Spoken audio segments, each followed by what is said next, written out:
নেত্রকোনায় চাঞ্চল্যকর মাছ ব্যবসায়ী রাব্বি হত্যা মামলার পলাতক আসামি টুটুল মিয়াকে গ্রেপ্তার করেছে র্যাব।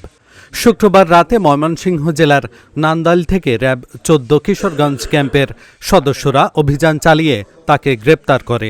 শনিবার সকালে র্যাব ১৪ কিশোরগঞ্জ ক্যাম্পের অধিনায়ক এএসপি মোহাম্মদ শাহজাহান সংবাদ সম্মেলনে এ তথ্য জানান।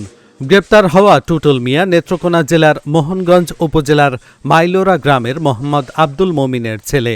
গত বছরের ২ মার্চ ক্রিকেট খেলাকে কেন্দ্র করে বিরোধের জের ধরে খুন হন নেত্রকোনা জেলার মোহনগঞ্জ উপজেলার টেঙ্গাপাড়া গ্রামের আনিস মিয়ার ছেলে মাছ ব্যবসায়ী রাব্বি মিয়া। গ্রেপ্তারকৃত রাব্বি মিয়াকে মোহনগঞ্জ থানা পুলিশের কাছে হস্তান্তর করা হয়েছে।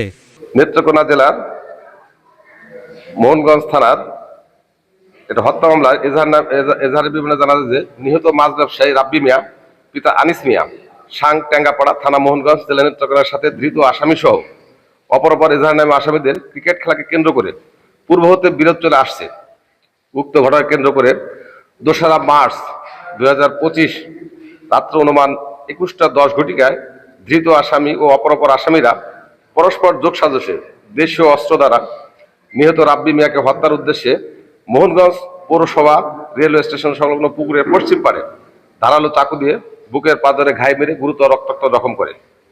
আশঙ্কাজনক অবস্থায় ভিকটিমকে ময়মনসিংহ মেডিকেল কলেজ হাসপাতালে নিয়ে গেলে কর্তব্যরত চিকিৎসক তাকে মৃত ঘোষণা করেন। উক্ত ঘটনায় নিহত রাব্বি মিয়ার পিতা বাদী হয়ে নেত্রকোনা জেলার মোহনগঞ্জ থানার হত্যা মামলা দায়ের করেন, যার মোহনগঞ্জ থানা মামলা নম্বর ২ তারিখ ৪-৩-২০২৫ ধারা ৩০২/34 প্রেরণ রুজু হয়। ঘটনার পর র্যাব ১৪ সিপিসি 2 কিশোরগঞ্জ ছায়াতদন্ত ও পলাতক আসামিদের গ্রেপ্তারে তৎপর হন।